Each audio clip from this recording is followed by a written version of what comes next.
we need to get rid of the endocrine disruptors. I am sorry, but you can eat all of the right foods and you can take all of the right supplements. But if you keep dumping all of the toxins into your body, we just can't keep up. So if we just start with removing that, you're going to be a massive step in the right direction. So let's talk about how you can balance out your estrogen naturally. And notice how I said balance. I didn't say get rid of, lower, because you actually really like estrogen. I know. We just had a momentary gasp there, I'm sure. But let's think about estrogen in the positive terms, right? Estrogen is great for bone health. You know all those vibes you have in your follicular phase when you're done with your period and you get super creative. You feel like it's the first day of the rest of your life. You're more sensitive to insulin. You build muscle easier. You utilize carb better. You just feel sexier. Your lips get fuller. Your face starts to get more symmetrical. That's estrogen. But we always give estrogen a bad rap. We go, oh, estrogen causes cancer. Estrogen's giving me horrible periods. Estrogen is bad. I hate estrogen. Estrogen dominance. These are probably all words that you've heard and connected to estrogen in a very negative way, right? So let's talk about balancing it out. Now, when we are thinking of estrogen, it's not that we don't want any of it, right? We just talked about all of those positives that you get from estrogen, and you're probably thinking, yeah, I actually would like some of those. Yeah, me too. But we also like estrogen in balance. We don't want estrogen to go off the deep end, right? We want to have a nice ebb and flow of estrogen that comes up at the right time of our cycle and goes down when it's supposed to. So in order to talk about the ways that we need to detox estrogen, I have 3 amazing ways, one of which I don't know if we've really talked about on here before, so definitely going to want to stay for that one. But I want to talk about what estrogen does in the body and the ebb and flow of it so we can understand how that's working in your menstrual cycle, okay? When we think of our menstrual cycle, we have our period, and then we have our follicular phase, and then we have ovulatory phase, and then we have our luteal phase, right? You know the 4 phases of the cycle. You are not new to that. So when we're thinking about estrogen, it's the lowest, right, on our period. And then when we're done bleeding and we're in that follicular phase, estrogen is starting to rise. Our brain tells our ovaries, hey, it's time to make estrogen. So estrogen is slowly rising. When estrogen reaches a certain level, when it reaches its peak, it tells the brain, hey, we have enough estrogen. And then brain goes, great. Can you release the LH hormone so that we can ovulate? And ovaries say, of course, brain. And we release the LH hormone and we ovulate. So estrogen peaks at ovulation. Now, after ovulation, estrogen is coming down and it will have one more gentle surge before it drops again for the period. Now, that gentle surge in that 4th phase and that luteal phase is not as high as ovulation. So we are rising in follicular phase. We peak at ovulation. We come down. We have a gentle rise and then we lower for our period to start. And that's the rise and fall of estrogen. Okay. So let's talk about some symptoms that you may have if you have heavy or high estrogen. So you could have maybe irregular or heavy periods, maybe water retention. You feel puffy and bloated all the time. Breast swelling and tenderness. This is really common. You know, that pre-period and that luteal phase where every time you touch your breast, you're like, oh my goodness, I feel like I have cantaloupes. It hurts. You can't put your arms down. Yeah. Headaches and migraines pre-period, weight gain, mood swings, hair loss, painful periods, PMS as well. Now, you might in your head start having these red flags going off of some of those symptoms sound very similar to low progesterone. Yeah, that's typically because high estrogen and low progesterone go hand in hand, right? Our hormones are chemical messengers. They communicate. So if one is off, the other is off and vice versa. They go hand in hand like that. You can't be thinking about them separately, right? If one's off, the other is off and vice versa. Okay. So that's high estrogen, low estrogen, night sweats, depression, vaginal dryness, hair loss, insomnia. Now you might be thinking right now when you hear those, you might be going, okay, why do some of the phases of my cycle, I feel like I have high estrogen, and then other phases, I feel like I have low estrogen? Yeah, that's totally normal. So that may be when you're doing your ebb and flow. your estrogen got so high. And then when it's coming down in that luteal phase, you just feel like you fell off an estrogen cliff. It was like, whew, we had so much. Now where did it all go? So it's not uncommon, especially if you are still menstruating and you're not in perimenopause yet. Well, you are still menstruating when you are in perimenopause. But if you are not quite to perimenopause, but you feel like you get night sweats before your period, this may be why your estrogen roller coaster is off its rails and it needs to get back on. Okay. So what are we going to do about this? Right. So the number one thing that I want to talk to you today about is beta glucuronidase. So this is an enzyme in your gut. And when we have normal, optimal levels of this, everything is running smoothly. Now, what happens when we get high beta glucuronidase? So this happens when we have gut dysbiosis. So when we have a gut dysbiosis, when you have leaky gut, when you have anything going on in your gut, I want to share a little picture for you. So when you think about your gut, think about your fingers being laced together here. If you're listening to the audio, you can't see this, but if you're watching the video, you can see this. They're really tight, right? So when my fingers are laced really tight, nothing can get through. Nothing big can get through, I should say. Nothing big. Now, let's say my fingers get unlaced a little bit, and now we have these little holes in between my fingers. Think about that as leaky gut or gut dysbiosis. Now, what happens is too large of food proteins can start getting through. When we have these too large of food proteins getting through, your body tags it as an alien. Hey, the avocado protein, that was not supposed to get through to the bloodstream. It was too large. Tags it as an alien. The next time you eat it, you have a reaction to it. You have an inflammatory response because your body says, we have to get rid of this. This is bad. Get it gone. And that is where food sensitivities start.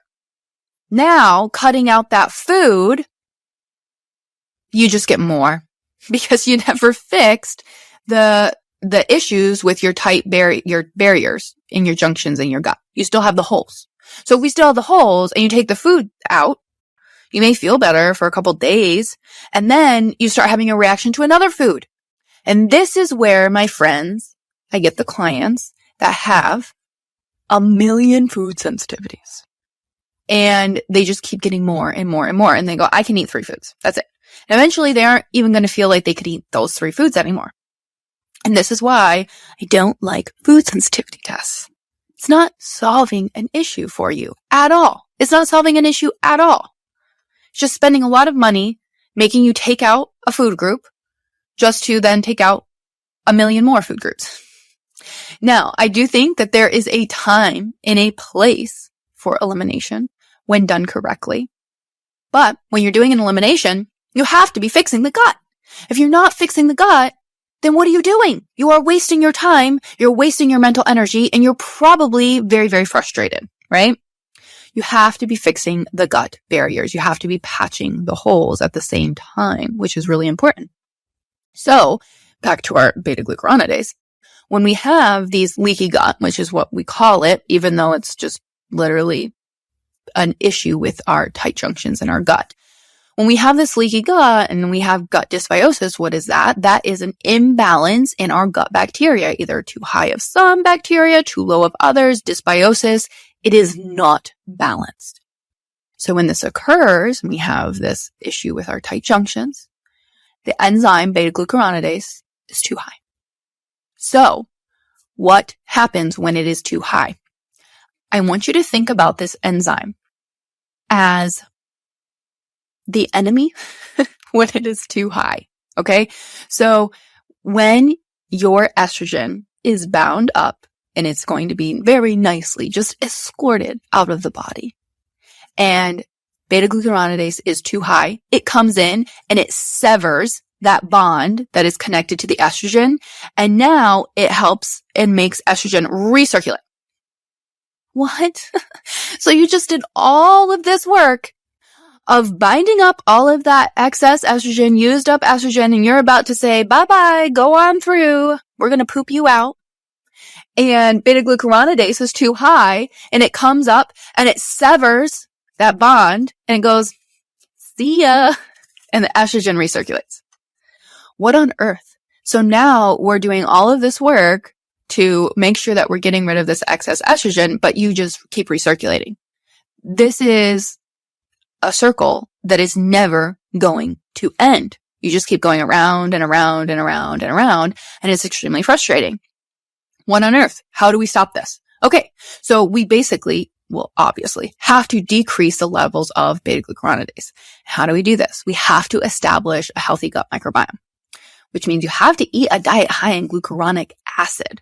So foods that are high in glucuronic acid, you're going to know what I'm talking about here. These are going to sound very, very familiar because a lot of these are also very high in DIM, which helps bring lower estrogen. Detox it well. Brussels sprouts, ding, ding, ding. Broccoli, ding, ding, ding. Cabbage, ding, ding, ding. Apples, oranges, foods high in soluble fiber. Think about broccoli sprouts, broccolini, anything in that family is going to be really good. You have to reestablish that gut microbiome. Now, what's really interesting about all of this is that you probably will start eating those foods because you go, yeah, that's definitely my issue. So you're going to start eating those foods and you're going to get bloated. You're going to get gassy. Maybe you get constipated. And like, well, that's not fun. I'm going to go back to my estrogen dominance. And that's because we just don't have the enzymes and the stomach acid to digest all of this fiber in these vegetables. So when I hear women, they're like, I can't eat meat. It makes me feel XYZ, or I can't eat vegetables. It makes me feel XYZ. I don't look at that food and go, you are evil. We're never going to eat that again. I immediately say, we have an issue with digestion here. We have an issue with our stomach acid. So this is where testing, which is what we do in the Hormone Reset program, this is where testing and really balancing out these minerals that affect your stomach acid and digestion is going to be really, really impactful. So I highly recommend doing that because we're going to fast track your results. Like, let's not keep dealing with these issues for 25 more years. Let's just get rid of them. But start first with really well-cooked vegetables. So we still want to get this fiber up, but maybe you're not going to jump from not eating any of it to eating all of it the next day. That's not going to be wise. It's not going to be helpful for your gut. You're not going to be able to sustain it. You're going to feel horrible. You're going to feel gross. Okay. So just start with adding in a little bit. Make sure it's really well cooked, and then you can go from there. So there are some times I would like to use a supplement to help with this, but the thing about this supplement is if you don't need it, it's going to cause you to feel a million times worse. So I don't ever recommend this supplement unless we have tested. If we've tested, it's going to save your life. If you haven't tested, probably don't do it. Okay. So that's number one I would start with, is increasing these foods into your diet, getting that fiber in. Fiber is really, really good for our gut microbiome. Prebiotic fiber is going to be great for feeding our good microbiome. All of these things are going to be amazing. Amazing. And then you can get deeper with testing, right? So when you can fix your stomach acid levels, you can start repairing those tight junctions. We're going to come full circle and we're going to feel amazing. But without testing, that is where I would start, is increasing those foods slowly in your gut. Okay. Well, in your diet. So then we can lower beta-glucuronidase in your gut. Okay. So that's where I start. Now, another thing. So the gut plays a really, really, really big role here. Now, the next one that I would do. So first thing that you would do to balance estrogen. Second thing, again, I don't think this is going to be a secret to you, but we need to remove endocrine disruptors. We need to do it.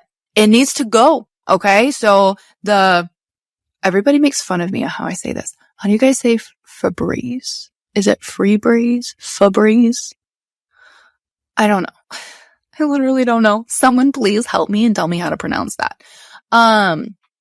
Whenever I see the ads for that on TV shows, it makes me laugh so hard because they'll walk into this house and it's brown and the lady's wearing like brown, ugly clothes. And she walks in and she just goes, ugh, my house stinks. Everything is so drab and dreary. And then she pulls this out and she sprays it throughout the room and everything turns blue and white and sparkly and clean, just to make you feel like you spray that in your house and your house just magically cleans itself. So those commercials always make me laugh, but don't do that. Get rid of the Glade plugins, get rid of all of these things, get rid of the things with the artificial fragrance would be number one, the biggest endocrine disruptor that I would get rid of, because you would be amazed at how many of your products have artificial fragrance and are causing issues. Your tampons, your pads, your hair products, your skincare, your makeup, your cleaning products. What else? Your body care, things to make your house smell good. Start there. Remove the endocrine disruptors, because let's just think about it. So your hormones are little chemical messengers. And I want you to think about having all of these receptors on your body. This is how everybody's communicating. Now, if we have all these endocrine disruptors, you have all these xenoestrogens, false estrogens coming from these endocrine disruptors. They're coming in and they're sitting on these receptors in your body. So think about it like musical chairs. So if the endocrine disruptors come in and sit on these receptors before your hormones make it there, well, then we're all confused. Then they can't sit there because the false estrogens, the xenoestrogens already sat there. So when we think about it like basically like that, I think it's easier to go, okay, we need to get rid of the endocrine disruptors. Like, I am sorry, but you can eat all of the right foods and you can take all of the right supplements. But if you keep dumping all of the toxins into your body, we can't keep up. We just can't keep up. So if we just start with removing that, you're going to be a massive step in the right direction. Okay. So artificial fragrance, start removing other endocrine disruptors. And I know that sounds intimidating, right? We're thinking about, your cookware, storing things in plastic containers, guys, plastic containers, that needs to go. Okay. Plastic water bottles needs to go. Glass. Let's do glass or stainless steel, something like that. Okay. It is such a disservice to your body to be doing all the things and taking the supplements and all of that. And then you're just dumping all these toxins in. So think about it like this. So here's my glass of water, and at the bottom, let's say you poke a tiny little hole. Tiny. It's very tiny. And that is how you are detoxing, right? So the water is getting out. You know, eventually my cup will be empty. But will it if I have another jug over here that I keep dumping into my cup and I only have this tiny little hole in the bottom? We're never going to get rid of all of the toxins in the cup, right? And that is how I want you to think about your body. You can be doing the things to detox.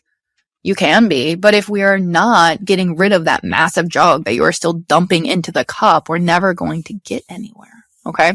So we have some other episodes on endocrine disruptors. So I highly recommend, going back and listening to them. If you have no idea where to start when it comes to getting rid of toxic products, I have a freebie called the Switch and Ditch Guide, and it goes through a bunch of different products and has non-toxic switches for them. And these are ones that I've personally tried or my clients have tried, because something that I find really frustrating when I go into the non-toxic space is that there is plenty. There are plenty of options of non-toxic products. There are not plenty of options of non-toxic products that work. And as somebody with curly hair, I want my hair products to work. When I wear skincare and makeup, I want it to be non-toxic. I want it to be anti-aging. I want it to look amazing. I want it to last all day. I also want it to be non-toxic. And I demand high quality from my products. I don't put coconut oil on my face. I'm sorry. It's a way to like age myself very quickly because it's a pore clogger. But go to the Switch and Ditch Guide. It has a bunch of brands. I mean, it has baby products, cleaning products, candles, hair care, skincare, makeup, body care, What else? It even has a list of ingredients that you can check your current products with as well. So it's a great resource, but that is where I would start with endocrine disruptors and with the cooking and where you're storing your product, storing your food. So storage containers and the artificial fragrance in the house. The other thing to think about is that it doesn't have to happen overnight. Once you become aware of this, it can be very overwhelming and you can think, oh, I can't do this. I'm never going to be able to get rid of everything. It's going to be so expensive. So why bother? Thinking the phrase, why bother, is the worst thing that you can do for your health. Why? Because then you don't do anything and you're stuck exactly where you are with all of your symptoms, right? That's not fun. That's not fun. So one step at a time, you use up your foundation, buy one that's non-toxic. You use up your hair care, buy one that's not toxic from the Switch and Ditch Guy.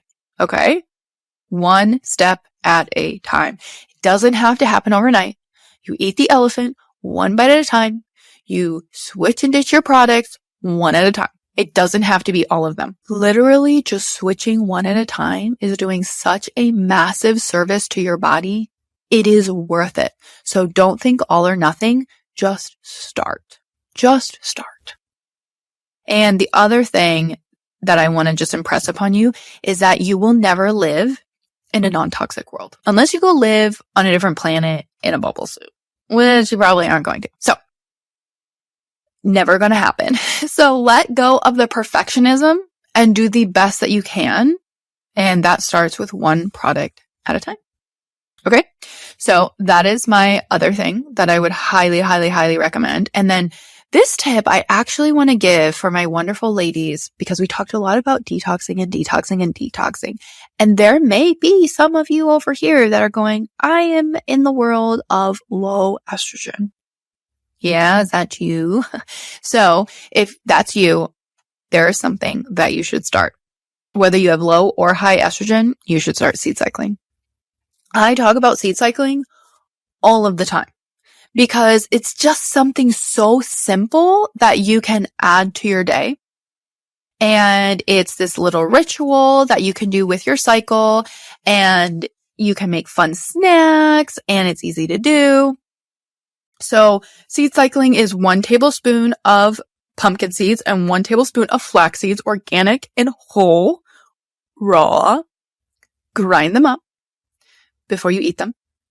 Because if you buy them ground, they go rancid a lot faster, and then you don't know how long they've been sitting on the shelf. So buy them whole, organic, grind them yourselves with a coffee grinder. And then 1 tablespoon of each from your period to ovulation. And then ovulation to period, you're going to switch to 1 tablespoon of sesame and 1 tablespoon of sunflower seeds, organic and whole. Grind them before you eat them. Now, there are so many ways you can eat these. You know, I will sprinkle these in yogurt. It's a great way to get more fiber in, killing multiple birds with one stone here. Fiber. I do yogurt. The other thing that I do is I make these, I call them like energy seed cycling balls, and they're so good. They're so good. Let me tell you them. Okay. So these are also low glycemic, lower glycemic than ones that typically I see out there. If you like coconut, you will be obsessed with these. If you don't like coconut, don't try these. Okay. So it is 2 cups of shredded coconut. I do the finely shredded coconut. 1 cup of nut butter of your choice. I make my nut butter from scratch. It is so easy and it tastes amazing. You will never go back. I just roast my nuts at 400 degrees Fahrenheit for about 10 to 12 minutes. And then you just blend them into a nut butter. It's literally that simple. And you'll never go back. Store them in a glass container, my dears. So 2 cups of shredded coconut, 1 cup of nut butter. What comes next? 1 teaspoon of vanilla, sprinkle of Redmond's sea salt, literally sprinkle because I don't know how much I put on there. Okay. What else am I missing? 1/3 cup of honey. You do have to use honey for the texture. 1/3 cup of honey. And then 1 cup of seeds. So I'll do 1 cup of the seed blend for that phase of my cycle that I'm in. Let me think. Is that it? Oh, and then I will get a dark chocolate bar and chop it up into tiny pieces. Mix that all together. If I'm going the extra mile, I will actually put a mushroom blend in there. So I use a Versio Wellness mushroom blends. So depending on which phase of my cycle, I'll choose a different blend. So like if I'm doing pumpkin and flax seeds because I'm in the period to ovulation, I typically will do the Rejuvenate, or which one? I think it's the 5 mushroom blend. It's their green jar. I will do that. So I will put in about 3 teaspoons of it because that is six-ish servings. And then if I'm doing sesame and sunflower seeds, so if I'm in my ovulation to period, I will do the 4 mushroom blend, which is the orange one, because that one has reishi. It's very calming that we need during that phase. So those are the 2 blends that I will typically use. And you just roll them into balls and you should have 6 to 7 servings. So it will last you a week. And that's your serving of the seeds for that week. So you can buy them from the store, whole and organic, and then grind them. You can also there is a seed cycling subscription called Funkit Wellness, FUNK. I know what you were thinking. And you can use the code Leah15 to save with them. So I do the subscription because you get free shipping, and then you can stack that with the code Leah15. So you're getting a double whammy discount. And that is very, very comparable to buying them at the store, and it's shipped right to your house. She grinds them right before shipping them. So you don't have to bother like grinding them yourself in your coffee grinder. And then you also know that they're not going to be rancid because she gets them from B Corp certified organic farms and then grinds them right before. What a great invention. It makes my life so much easier. So anyways, that's how I make those balls. But yogurt, sprinkle it on salads. I do this broccoli slaw that I put with my foods a lot. And it's like shredded broccoli and carrots and cabbage. I mean, we're just killing it there with, the gut microbiome. And then I'll sprinkle the seeds, and I'll put typically chicken and avocados and then some type of Italian dressing. I'm always on the hunt for a really good Italian dressing. I am Italian, and I feel like that Italian dressing gene didn't make it to me. It didn't make it to me. So if you have a really good one, I am begging you to please send it to me. I will love you forever. Literally, I will love you forever. Because I feel like I'm constantly trying new ones all the time. I'm just disappointed. So anyways, please send it to me. I will love you. So seed cycling is where I would start, whether you have low or high, because seed cycling is really, really great at being an adaptogen for your estrogen. So if your body needs to bring it up, it will help it. If it needs to bring it down, it will help your body do that as well. Thank you to all that fiber. So I would highly recommend starting with seed cycling. Then we're going to focus on the foods to lower beta-glucuronidase. You're going to get rid of the endocrine disruptors. You would be amazed at just putting your body in that healing environment, like removing the endocrine disruptors, the benefits that you will notice doing that. So can't recommend it enough. So those are the 3 things that I would start to do if I were you and you're working on balancing that estrogen naturally. And I would also love it if you would send me your Italian dressing recipe. Thank you.